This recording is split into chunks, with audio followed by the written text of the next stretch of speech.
Hello everyone, आशा करता हूँ आप लोग बहुत अच्छे होंगे। मेरा नाम है अंकित चमोली। चलिए जानते हैं सन स्पॉट्स और सोलर साइकिल के बारे में। तो इस इमेज में आप देख सकते हैं सन स्पॉट्स को। जानते हैं इस वीडियो में सन स्पॉट्स क्या होते हैं और सोलर साइकिल पूरी कम्प्लीटली क्या होती है। अब आप मुझे टेलीग्राम पर भी फॉलो कर सकते हैं। लिव लाइफ यूपीएससी के नाम से चैनल सर्च करिए और इसको ज्वाइन करके आप इस वीडियो लेक्चर का पीडीएफ वहाँ से ले सकते हैं। तो ये न्यूज़ में क्यों है?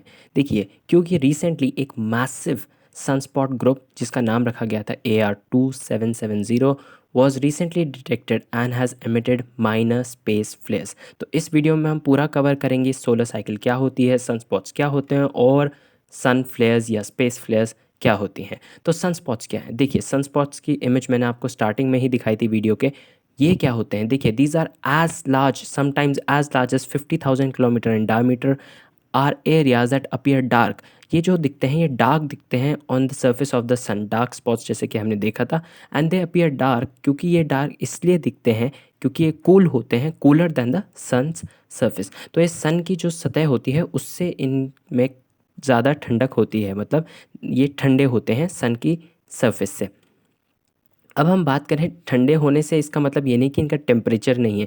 देखिए, इसका टेम्परेचर काफ़ी हाई हो सकता है, अबाउट 6500 डिग्रीज फ़ारेनहाइट और nearly approximately this is 3600 Celsius. तो काफ़ी ज़्यादा इसका टेम्परेचर होता है।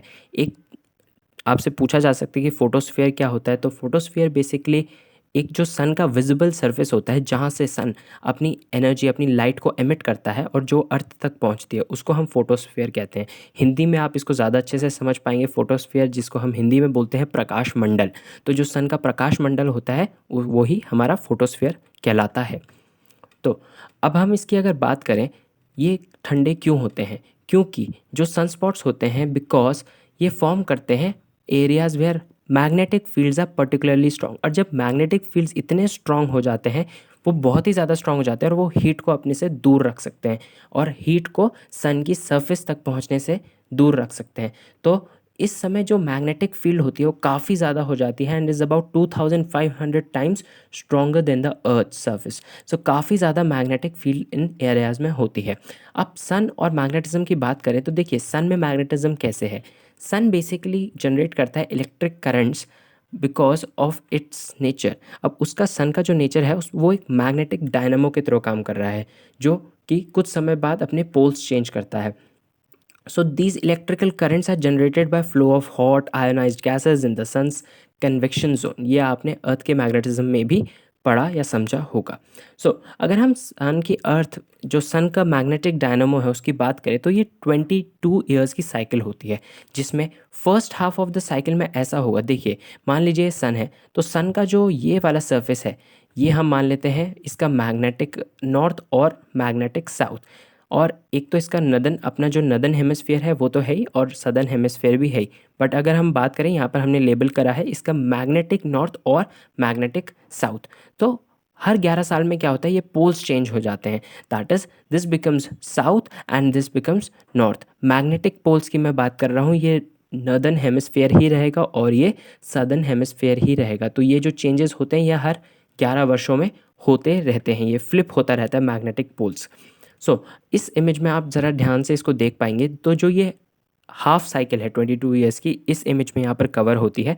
ये शुरुआत होती है सोलर मिनिमम से। जैसे आप यहाँ देख सकते हैं, यहाँ पर सन स्पॉट्स आपको बिल्कुल भी नहीं दिखेंगे। और जैसे जैसे हम प्रोग्रेस करते हैं 2001 में आप देख सकते हैं इस एरिया में कितने सारे सन स्पॉट्स हमें विजिबल हैं। इस पॉइंट को हम कहते हैं सोलर मैक्सिमम।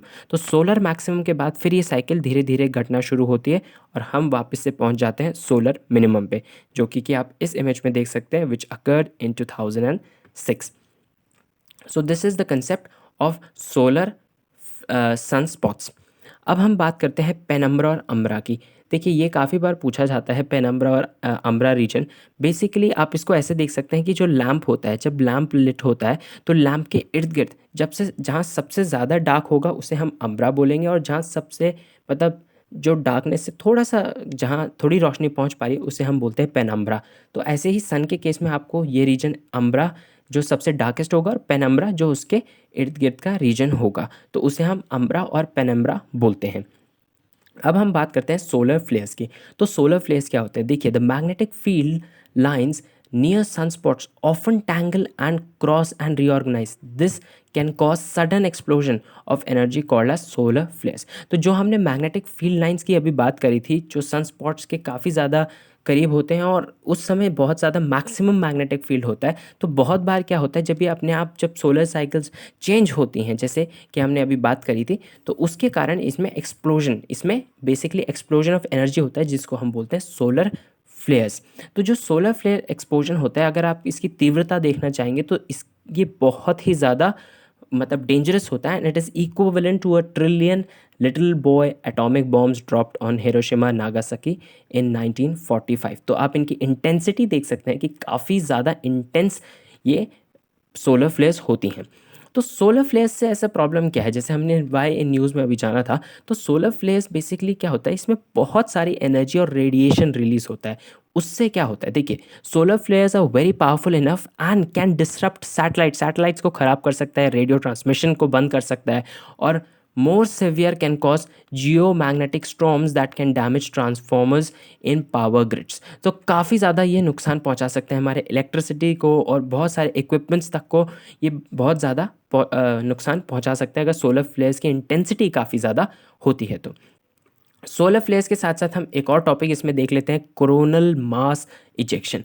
देखिए, CME या कोरोनल मास इजेक्शन क्या होता है, are huge bubbles of radiation and particles from the sun's corona. Sun corona क्या, अब देखिए ये कोरोना यहाँ पर भी आ गया, तो सन्स कोरोना बेसिकली सन का आउटर मोस्ट रीजन जो होता है उसको हम सन्स कोरोना बोलते हैं, ये ध्यान रखिएगा सन कोरोना क्या होता है।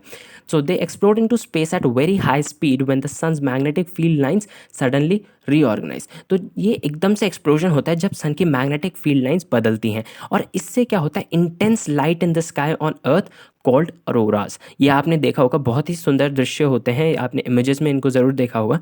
सम of the energy and small particles travel down the magnetic field lines at the northern and southern poles into the earth's atmosphere. तो जब ये इंटरेक्ट करती हैं, ये जो फील्ड मैग्नेटिक लाइंस है, जो ये एनर्जी है इतनी सारी सन से जो निकल के अर्थ पर पहुंचती है, तो ये क्या करती है, अर्थ के एटमॉस्फेयर से रिएक्ट करती है, और उससे क्या होता है, अलग अलग ब्यूटीफुल कलर्स आते हैं, जैसे कि ऑक्सीजन हमें देता है green colour, oxygen gives off green and red light, nitrogen glows blue and purple, और इसमें जो नॉर्दर्न हेमिस्फीयर में होगा उसको हम बोलते हैं ऑरोरा बोरालिस और नॉर्दर्न लाइट्स, और जो सदर्न हेमिस्फीयर में होता है, जो सदर्न काउंटर पार्ट में होता है, उसे हम बोलते हैं ऑरोरा ऑस्ट्रेलिस और द सदर्न लाइट्स।